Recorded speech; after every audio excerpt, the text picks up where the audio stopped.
Thank you, Stephen, and welcome everybody. Stephen just explained what's going on, I think, and I have the privilege of introducing the first speaker of the morning. Our theme, by the way, is the moon, a theme that seems to be popular this year and probably in the near future. Alan Ladwig, our first speaker, served 3 terms at NASA headquarters starting around 1981. That's revealing something about my age.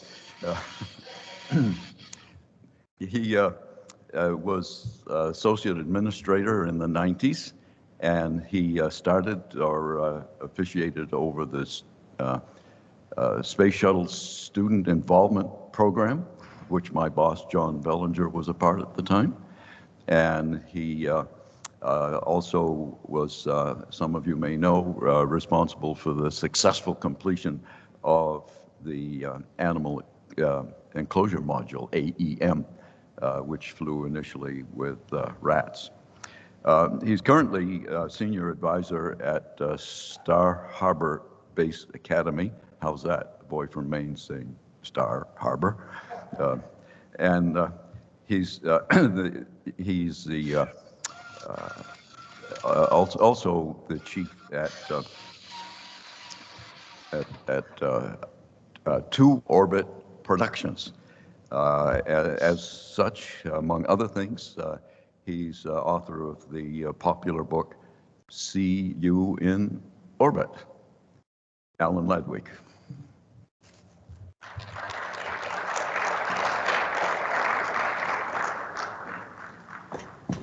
Good morning. Well, I was told I have 20 minutes to go through an awful lot of stuff.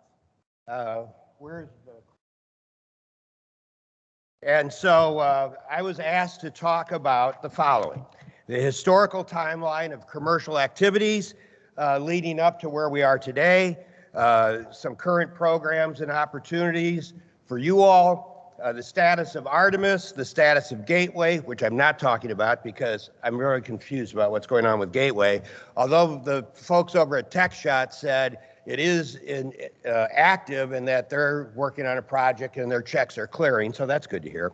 And then I'm going to end with a little bit about space tourism. But first, I want to start off with a little trivia contest. Since you all are researchers, I wondered if, and you'll get a copy of my wonderful book about the history and future of space tourism, See You in Orbit, Our Dream of Spaceflight. And this, Paul, if you would help me by picking, if anybody raises their hand, since we're talking about commercial activities, who was the first corporate payload specialist to fly, and Jeff, you're not eligible, the first corporate payload specialist to fly on the space shuttle, and what was the experiment?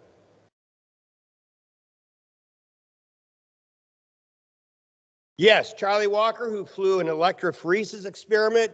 He actually flew 3 times in 1984 and twice in 1985. He was with McDonnell Douglas, and it was the first time the aperture for anybody on the shuttle got to fly who was a corporate payload specialist, not a scientific corporate or payload specialist picked by the experiment community, but by McDonnell Douglas. So come up later and I'll give you your book.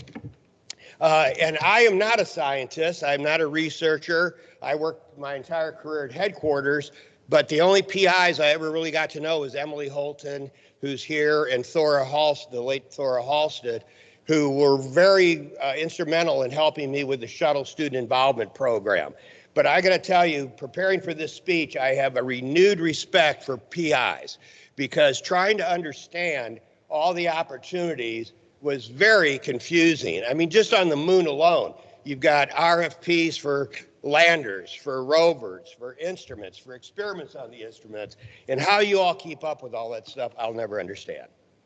So I want to talk about, well, where do we stand now? First of all, who here is under the age of 30? God, I hate you. I mean, I take that back. I don't hate you.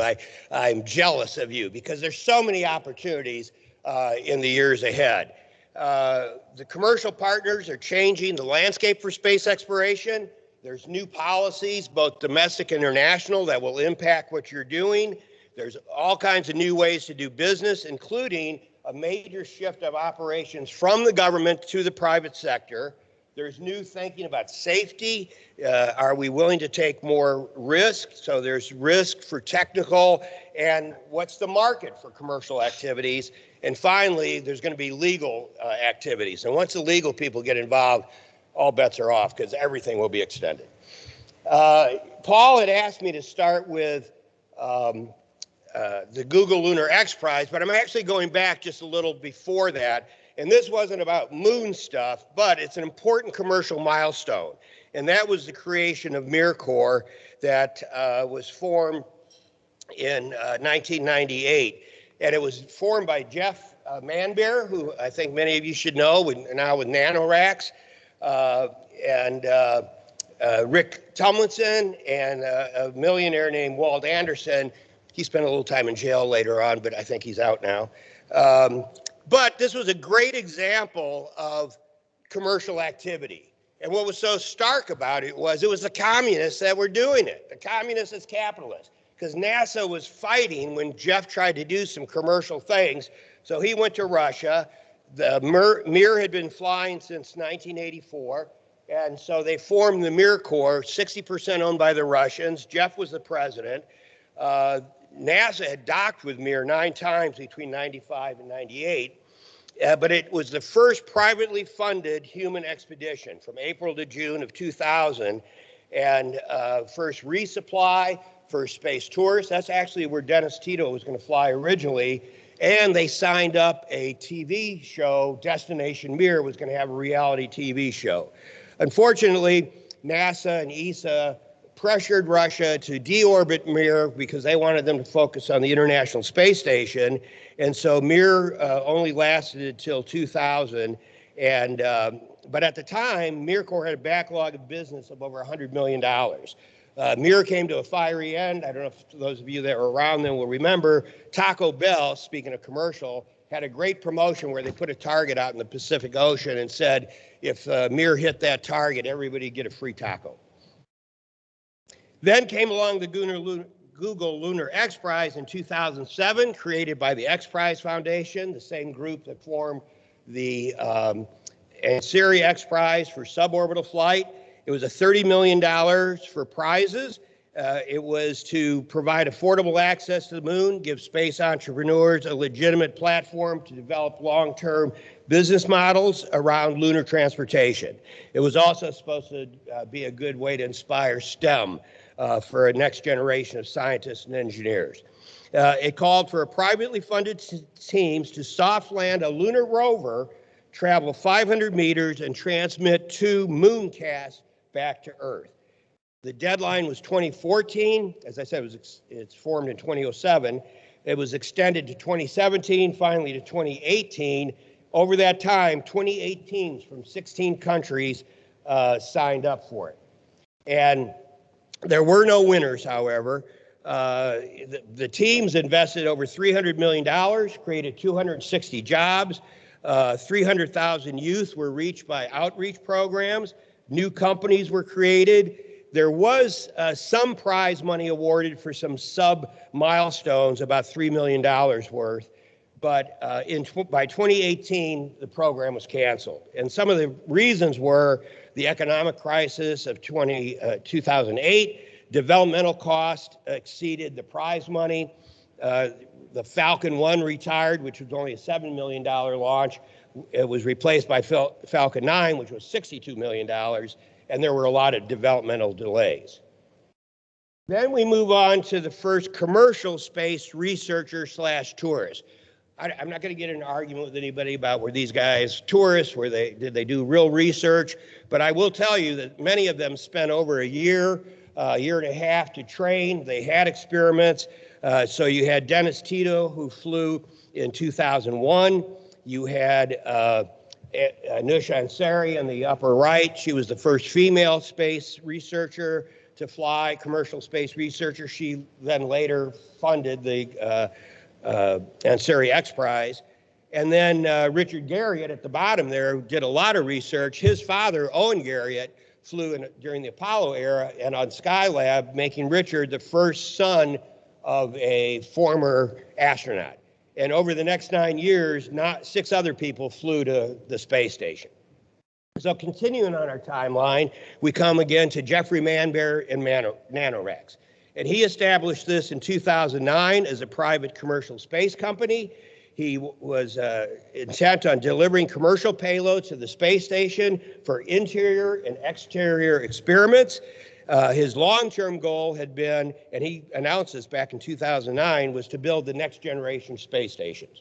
He has flown 1,300 research experiments to the space station. They deployed 300 small satellites, and they created the Bishop airlock for alternative satellite development and for experiments.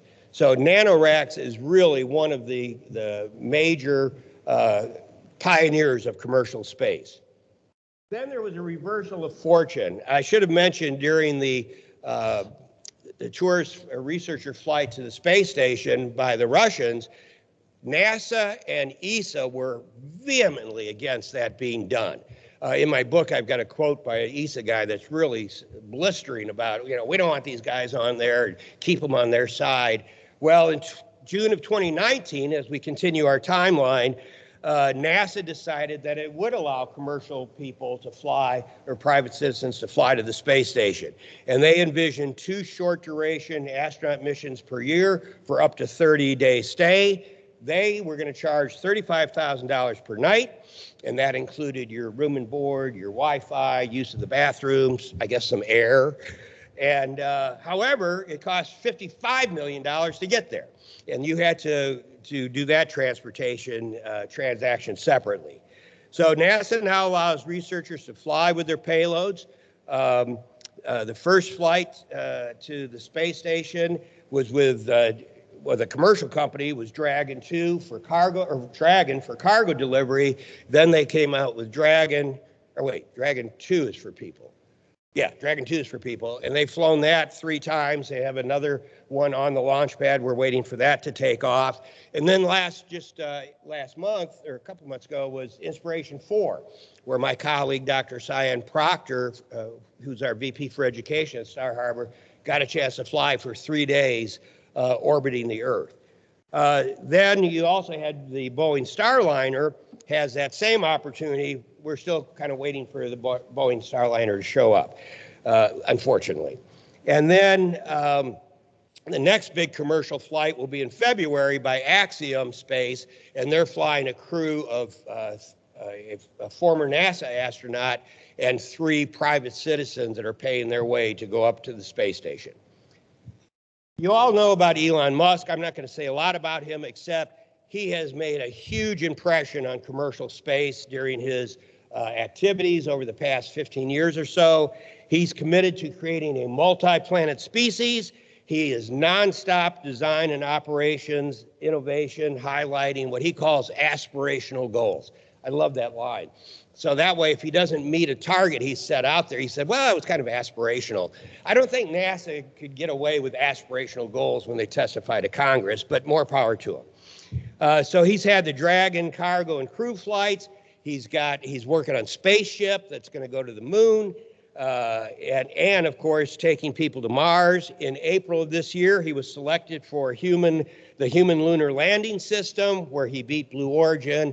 And of course, you all heard then Jeff Bezos sued NASA, and just the other day, he lost that case. So they're now able to start working again on the human lunar landing system.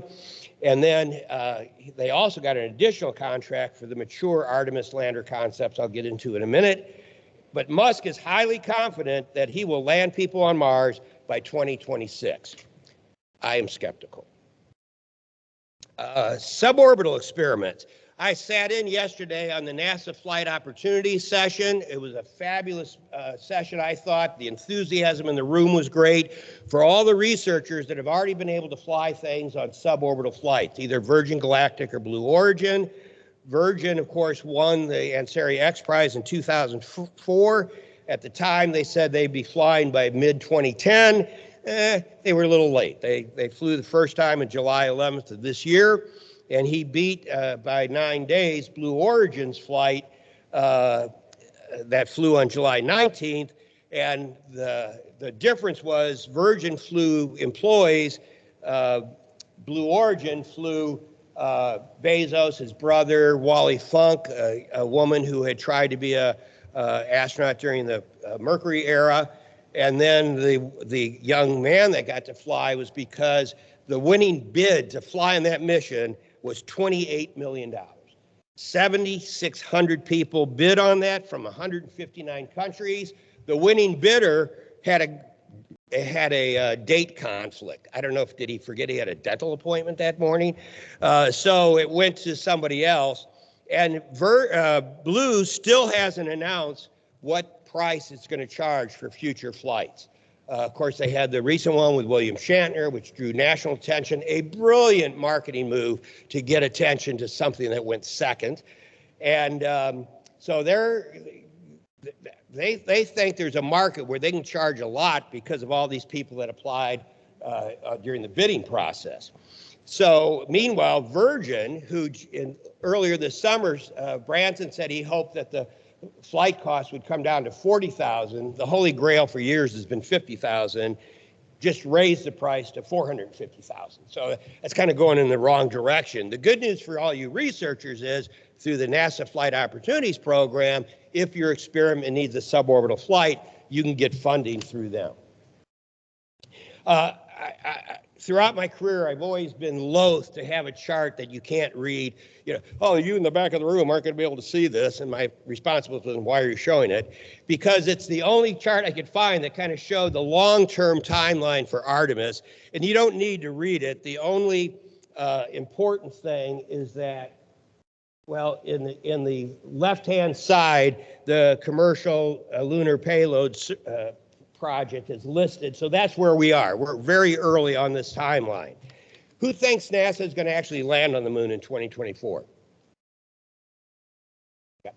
I don't either.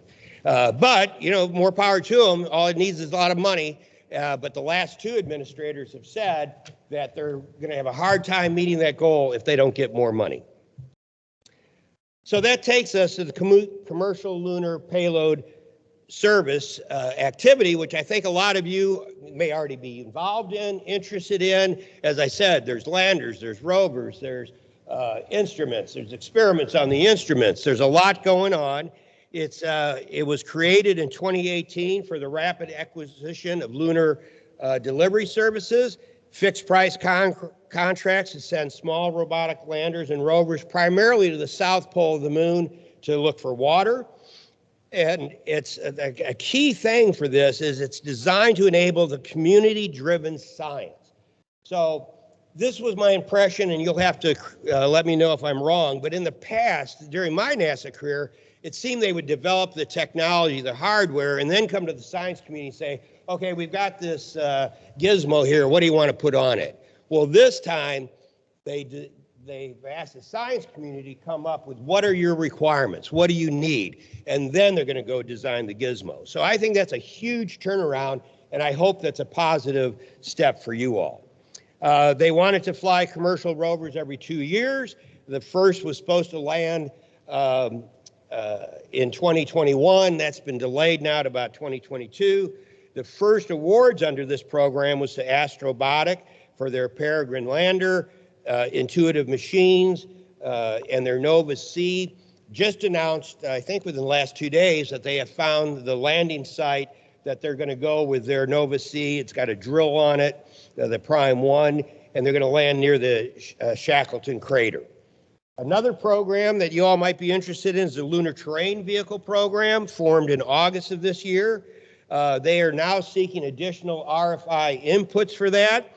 It's going to be an unenclosed electric rover for 2 astronauts. It'll extend the distance that astronauts can travel and do more scientific activities.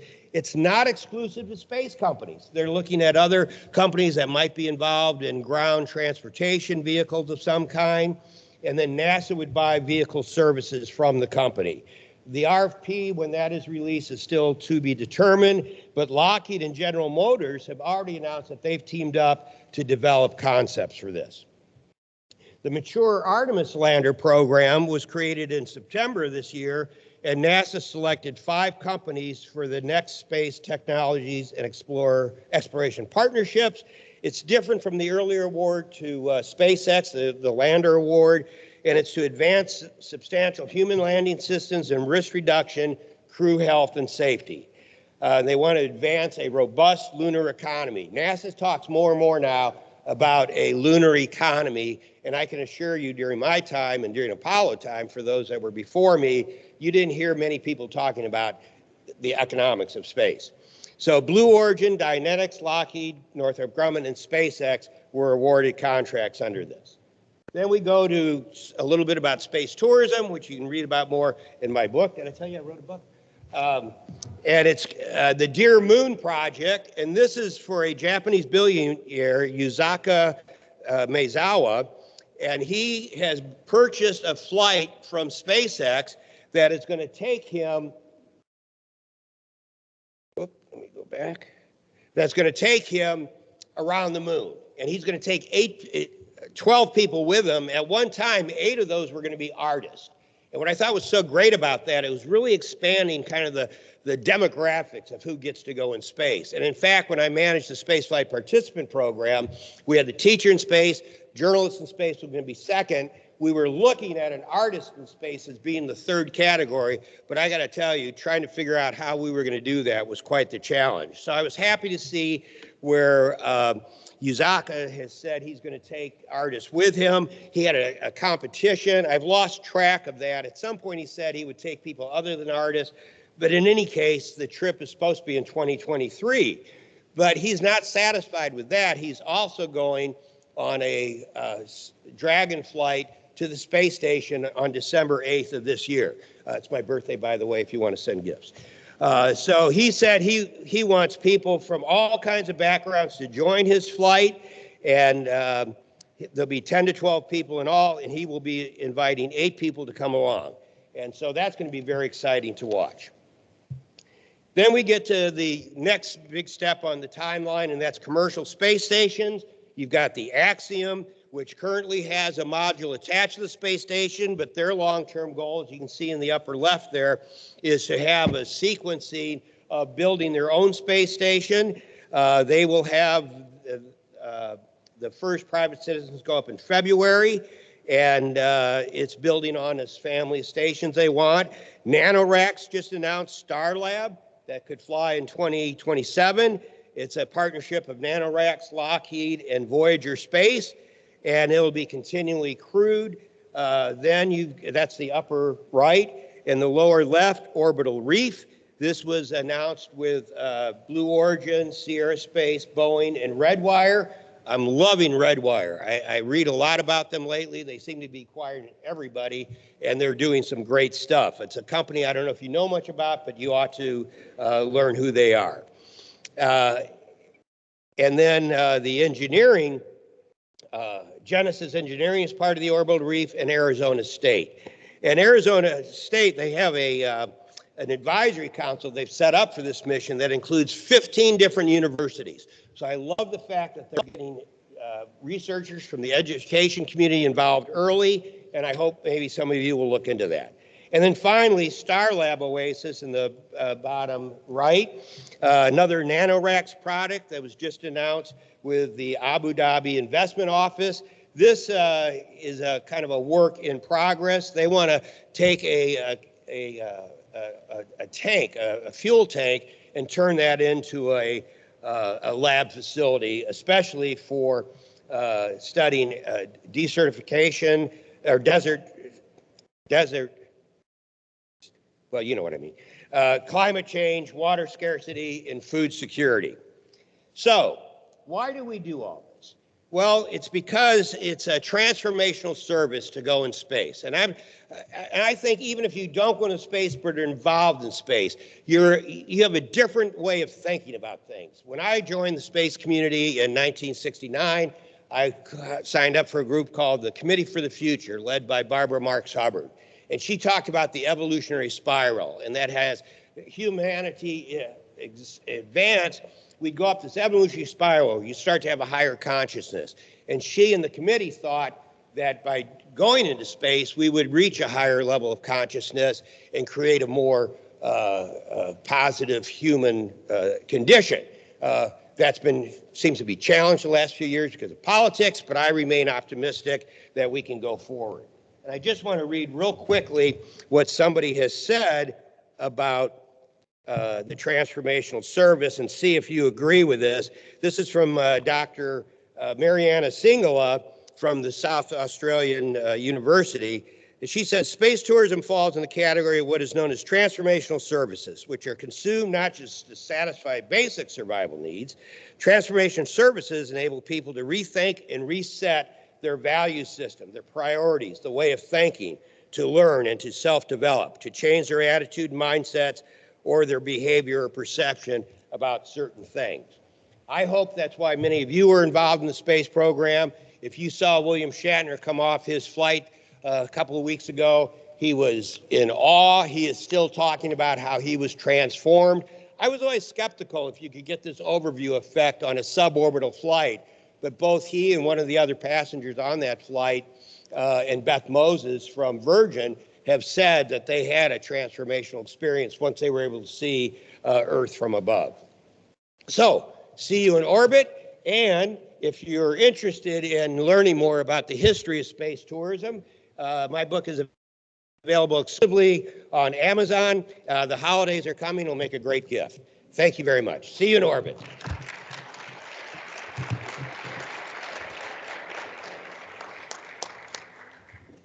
Don't go away. Oh. Thank you, Alan, for that. Audible? Thank you, Alan, for that inspiring talk. We have time for a couple of questions. And what happened to the notepad? You call 855-855-1413. Or stand up and shout. I'm sorry, I thought we were looking for... Okay, let's see if anybody came in.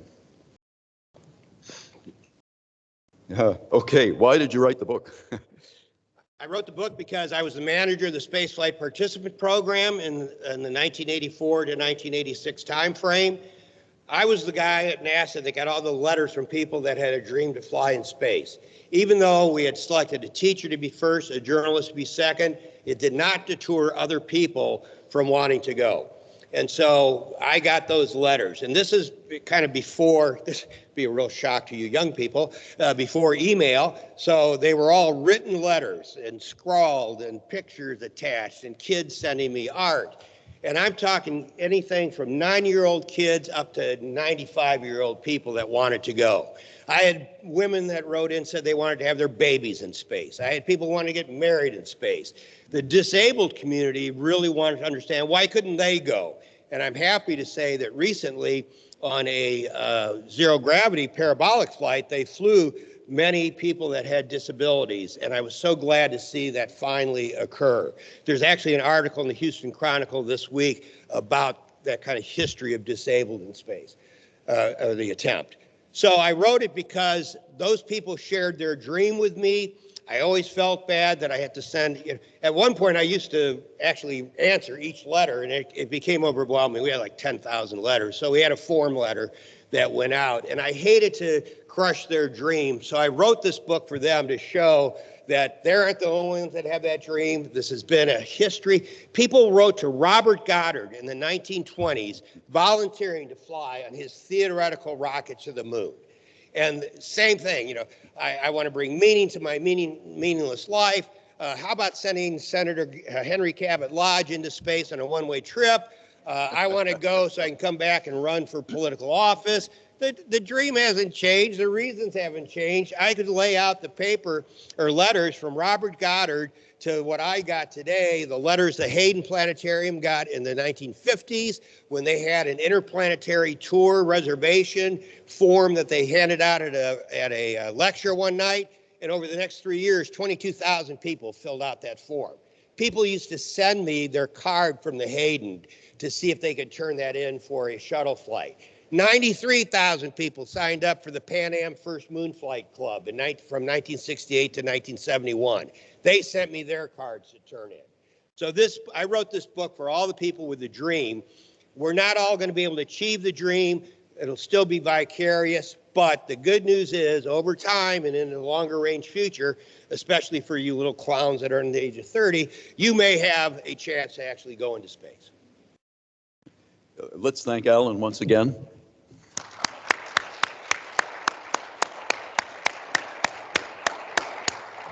There were a few